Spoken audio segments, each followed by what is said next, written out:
বিসমিল্লাহির রহমানির রহিম। আসসালামু আলাইকুম ওরহমতুল্লাহি ওয়াবারাকাতুহ। আমার প্রিয় দর্শক ও শ্রোতাবৃন্দ, সর্বপ্রথম আপনাদের সকলকে আমাদের ইউটিউব চ্যানেল ইসলাম ইন বাংলায় স্বাগতম জানাই। আশা করি আপনারা যে যেখানে আছেন ভালো আছেন, কুশল ও মঙ্গলে আছেন। আল্লাহ রব্বুল আলমিনের কাছে আপনাদের সকলের মঙ্গল কামনা করি। আজ চতুর্থ রমজান, আজ রমজান মাসের 4 তারিখ। সুতরাং সর্বপ্রথম আমি আজকের দিনের দোয়া পড়ব, তারপরে ওই দোয়ার তর্জমা করব, ব্যাখ্যা করব, তারপরে আজকের রাত্রির নামাজ বলবো, কত রেকাত নামাজ পড়তে হবে, কিভাবে পড়তে হবে। অবশেষে আজকের দিনের ইসলামিক ইভেন্টস মানে ইতিহাসে কি ঘটেছিল সেটা উল্লেখ করব। তো আসুন সর্বপ্রথম আজকের দিনের দোয়া পড়ি। বিসমিল্লাহির রহমানির রহিম। আল্লাহুম্মা কওয়িনি ফীহি আলা ইকামাতি আমরিক ওয়া আযিকনি ফীহি হালাওয়াতা যিকরিক ওয়া আউজিনি ফীহি লিআদাই শুকরিকা বিকারামিক ওয়াহফাযনি ফীহি বিহিফযিকা ওয়া সাতরিক ইয়া আবসারান নাযিরিন। হে আমার প্রতিপালক আল্লাহ রাব্বুল আলামিন, আমাকে কুওয়াত দিন, আমাকে মজবুতি দান করুন আপনার হুকুমকে পালন করার জন্যে। আমাকে শক্তি দান করুন আপনার আমরকে পালন করার জন্যে, আপনার আদেশ বা হুকুমকে পালন করার জন্যে। আলা ইকামাতে আমরিক ওয়া আযিকনি ফি হালাওয়াতা যিকরিক। আর আজকের দিনে আপনার জিকিরের যে মিষ্টান্ন, যে মিষ্টি, সেটাকে যেন আমি অনুভব করতে পারি। আপনার জিকিরের মধ্যে যে শিরনি আছে আমি সেটাকে যেন চাখতে পারি বা অনুভব করতে পারি। ওয়া আযিকনি ফি হালাওয়াতা যিকরিক, আপনার জিকিরের মিষ্টান্নতাকে উপলব্ধি করার তৌফিক দান করুন। ওয়া আউজিনি ফিহি লিআদাই শুকরিক বিকারামিক, আর আপনার করমের মাধ্যমে আপনার নেয়ামতের শুকর আদায় করার তৌফিক দান করুন। আমি যেন আপনার যে সমস্ত নেয়ামত থেকে লাভবান হচ্ছি তার উপরে শুকর আদায় করতে পারি। ওয়া আউজিনি ফিহি লিআদাই শুকরিকা বিকারামিক, আপনার করম যদি হয় তাহলেই আমি শুকর আদায় করতে পারবো। ওয়াহফিযনি ফিহি বিহিফযিকা ওয়া সাতরিক, হে আমার প্রতিপালক আল্লাহ রাব্বুল আলামিন, আজ আমাকে নিজের হেফাজতে নিন, আমার সমস্ত আয়েব গুনাহকে ঢেকে দিন। আপনি সাত্তার আল উয়ুব, গুনাহকে লুকিত রাখেন। যে গুনার সম্পর্কে যদি অন্যরা জানতে পারে তো হয়তো আমি লজ্জিত হব। আল্লাহ আমার গুনার উপরে পর্দা দিয়ে দিন। আল্লাহুম্মা ওয়াহফাযনি ফিহি বিহিফযিক ওয়া সাতরিক, নিজের হেফাজতের মাধ্যমে আমার হেফাজত করুন, আপনার সুরক্ষার মাধ্যমে আমাকে সুরক্ষিত করুন এবং আমার গুনার উপরে পর্দা দান দিন। মানে আমার গুনাহ যেন প্রকাশ না হয়ে যায়। যদি আমি কোনো ভুল করে থাকি আজকের দিনে, খোদা না করুক, বা রাত্রে, তো সেই গুনাহ যেন দুনিয়ার সামনে না আসে। মানে এটা আল্লাহর কাছে আমরা দাবি করছি। যে গুনাহ খোদা না করুক কেউ যদি রাতের বেলা ভুলের মাধ্যমে করে থাকে আর সেই গুনাহ যদি দিনের বেলা প্রকাশ হয়ে যায় তো সে লজ্জিত হবে, দুনিয়ার সামনে মুখ দেখাতে পারবে না। তাই আমরা আল্লাহর কাছে দোয়া করছি যে আল্লাহ আমার হেফাজত করুন এবং আমার গুনার উপরে পর্দা দিয়ে দিন। ইয়া আবসারান নাযিরিন, এই দৃষ্টিধারীদের মধ্যে সর্বশ্রেষ্ঠ দৃষ্টিধারী বা লক্ষ্যকারীদের মধ্যে সর্বশ্রেষ্ঠ লক্ষ্যকারী আপনি। তো আমাদের সমস্ত অবস্থাকে দেখছেন, যেটা হাদিসের মধ্যে বা কোরআনের আয়াতের মধ্যে বিভিন্ন রূপে উল্লেখ হয়েছে। মনে রাখবেন, আনতা ফি আইনিল্লাহ ফানজুর মাযা তারা, তুমি সবসময় নিজের প্রতিপালকের দৃষ্টিতে আছো, নজরের সামনে আছো। এবারে ভেবে দেখো তোমাকে কি করতে হবে বা কি করা উচিত। যদি আমরা এটা একবার ভেবে নেই, কখনো কোনো ভুল করব না, অন্যায় করব না, পাপ করব না, এই ভেবে যে আল্লাহর নজরে আমরা আছি, যে প্রতিপালক আমাদের বিচার করবে, হিসাব করবে। মাওলা আলী আলাইহিস সালাম বলেছেন, ইত্তাকু মাসি আল্লাহ ফিল খালওয়াত ফাইন্নাল হাকিমা হুয়া শাহিদ, গোপনে গুনাহ করা থেকে বিরত থাকো, কেননা যে তোমার বিচারক, বিচার করবে সে কিন্তু দেখছে। তো আল্লাহ রাব্বুল আলামিন আমাদের সকলের পক্ষে আজকের দিনের দোয়াকে কবুল করে নিন। আল্লাহুম্মা কাউইনি ফি আলা ইকামাতি আমরিক ওয়া আযিকনি ফি হালাওয়াতা যিকরিক ওয়া আউজিনি ফি লিআদায়ে শুকরিকা বিকারামিক ওয়া ইহফাযনি ফিহি বিহিফযিকা ওয়া সাতরিক ইয়া আবসারান নাযিরিন। এবারে আজকের রাত্রির নামাজ বলি। আজ চতুর্থ রমজান, আজকের দিনগত রাত হবে পঞ্চম রমজানের রাত। সুতরাং 5ই রমজানের রাত্রে আমাদেরকে 2 রাকাত নামাজ পড়তে বলা হয়েছে। মনে রাখবেন, আজকের রাত্রে শুধুমাত্র 2 রাকাত নামাজ, সকালের নামাজের মতো 2 রাকাত নামাজ পড়তে হবে। আর এই নামাজ পড়ার সময় মনে রাখবেন, প্রথম রেখাতে সূরা আলহাম পড়ার পরে 50 বার সূরা তাওহীদ পড়তে হবে। ওইরূপ দ্বিতীয় রেখাতে সূরা আলহাম পড়ার পরে 50 বার সূরা তাওহীদ পড়তে হবে। মানে উভয় রেখাতে 2 রাকাত নামাজ, প্রতি রেখাতে সূরা আলহাম পড়ার পরে 50 বার সূরা তাওহীদ পড়তে হবে, কুল আল্লাহু আহাদ পড়তে হবে। নামাজের শেষে তাসবিহ মা ফাতেমা জাহরা সালামুল্লাহ আলাইহা আমরা পড়ি।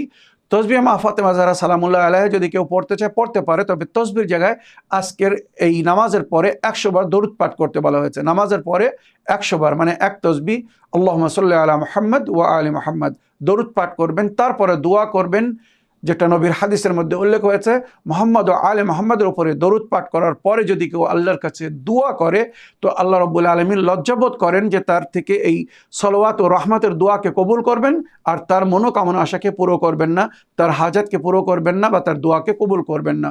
তো আমাদেরকে দোয়া করার আগে এবং পরে ওই জন্যে সলাওয়াত পড়তে বলা হয়েছে। তো আজকে নামাজ পড়ে 100 বার দরুদ পাঠ করবেন। তারপরে এবারে নিজের জন্য, আপনদের জন্য, সকলের জন্য আল্লাহর কাছে মোনাজাত করবেন, দোয়া করবেন। এবারে আজকের দিনের ইভেন্টস, যেটা ইসলামিক ইতিহাসে লেখা হয়েছে, মনে রাখবেন আজকের দিনে নবী করিম সাল্লাল্লাহু আলাইহি ওয়াসাল্লাম, মনে রাখবেন চতুর্থ রমজান, আজকের দিনে নবী করিম সাল্লাল্লাহু আলাইহি ওয়াসাল্লাম আহজাবের যুদ্ধে খান্দাক মানে গর্ত খোঁড়ার হুকুম দিয়েছিলেন, শত্রু দুশমন যাতে মুসলমানদের খেমায় এসে আক্রমণ না করতে পারে। তো মুসলমানদের এবং মুশরিকিনদের মাঝখানে নবী করিম সাল্লাল্লাহু আলাইহি ওয়াসাল্লাম একটা চওড়া নালা খুঁড়িয়ে দিয়েছিলেন, মনে রাখবেন একটা গর্ত খুঁড়িয়ে দিয়েছিলেন। তাই ওই যুদ্ধকে আহজাবের যুদ্ধ বলা হয় এবং ওই যুদ্ধকে খান্দাকের যুদ্ধ বলা হয়। খান্দাক মানে গর্ত, নর্দমা, নালা তৈরি করে দিয়েছিলেন, যাতে দুশমন পার হয়ে এই সাইডে মুসলমানদের দিকে না আসতে পারে, আর মুসলমানদের উপরে মনে করো রাতের অন্ধকারে হঠাৎ আক্রমণ না করতে পারে। তো ওই নর্দমা বা নালা যখন খোঁড়া হচ্ছিল, সমস্ত সাহাবীরা বা রওয়ায়াতে যেটা উল্লেখ হচ্ছে, নবী করিম সাল্লাল্লাহু আলাইহি ওয়াসাল্লাম স্বয়ং উনিও কিন্তু ওই গর্ত খুঁড়ছিলেন। আর জানাবে সালমান ফারসি, জানাকে ইমানের 10 দরজায় বলা হয়েছে, উনিও সকলের মদত করছিলেন, সহযোগিতা করছিলেন, আর ওই গর্ত খুঁড়ছিলেন। তো যখন গর্ত খোঁড়া হয়ে গেল, নর্দমা তৈরি হয়ে গেল বা নালা তৈরি হয়ে গেল, তখন সবাই বলছিল যে সালমান আমাদের সঙ্গে, মানে ওখানে কিন্তু একটা একটা করে দল তৈরি করা দেওয়া হয়েছিল, তোমরা এখান থেকে এই পর্যন্ত তোমরা করো, ওখান থেকে ওই পর্যন্ত তোমরা করো। তো জানাবে সালমান ফারসি সকলের মদত করছিলেন বলে সবাই বলছিল সালমান আমাদের অন্তর্ভুক্ত, মানে সালমান যদি আমাদের সঙ্গে থাকে তো আমাদের সম্মান আরও বৃদ্ধি পাবে। আর জানাবে সালমানের সম্পর্কে ইতিহাসে লেখা হচ্ছে, যেটা নবীর সম্পর্কে লেখা হচ্ছে বা মাওলা আলীর সম্পর্কে, ক্ষুধায় পিপাসায় এত মানে কষ্টের মধ্যে ছিলেন যে পেটে পাথর বেঁধে ওই নর্দমা খুঁড়েছিলেন, ওই গর্ত খুঁড়েছিলেন। তো সবাই বলছিল সালমান আমাদের অন্তর্ভুক্ত, আমাদের থেকে। নবী করিম সাল্লাল্লাহু আলাইহি ওয়াসাল্লাম এই কথা শুনে সালমানকে নিজের কাছে ডাকলেন, আর সমস্ত সাহাবীদেরকেও নিজের নিকটে ডাকলেন, আর বললেন সালমান ও মিল্লা আহলুল বাইত। এইটা একটা সুন্দর সময় ছিল, মুহূর্ত ছিল, যেখানে নবী বললেন সালমান ও মিন্না আহলুল বাইত, সালমান আমাদের আহলে বাইতের অন্তর্ভুক্ত। এত বড় একটা সম্মান দান করেছিলেন। মনে রাখবেন আহলে বাইত বিশেষ ব্যক্তিদেরকে বলা হয়েছে, কিন্তু জানাবে সালমান ফারসির ঈমান, তার নেকি বা তার কার্যকে দেখে নবী সালমানকে নিজের আহলে বাইতের অন্তর্ভুক্ত বলেছিলেন, এত সম্মানিত স্থান দান করেছিলেন।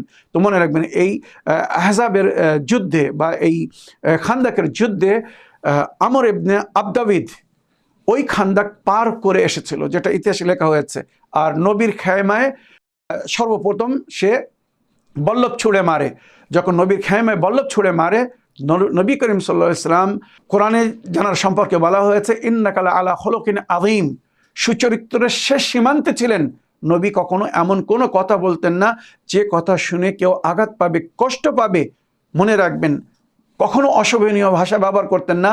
আজ নবীর খায়মায় যখন ওই মুশরিক, ওই কাফির এসে ক্ষেপণাস্ত্র মারলো বা বল্লভ মারলো, নবী করিম সাল্লাল্লাহু আলাইহি সাল্লাম তখন একটা উচ্চস্বরে কথা বললেন, মান লিহাযাল কালব, এই কুকুরের বিরুদ্ধে কে যাবে? নবীর মতো সুচরিত্রবান ব্যক্তি যাকে কুকুর বলছে, তার মানে কি সে কত জঘন্য কাজ করেছিল যে নবীর খায়মায় সে বল্লভ ছুড়ে মেরেছিল। তাই নবী বললেন, মান লিহাযাল কালব, কে এই কুকুরের বিরুদ্ধে যাবে?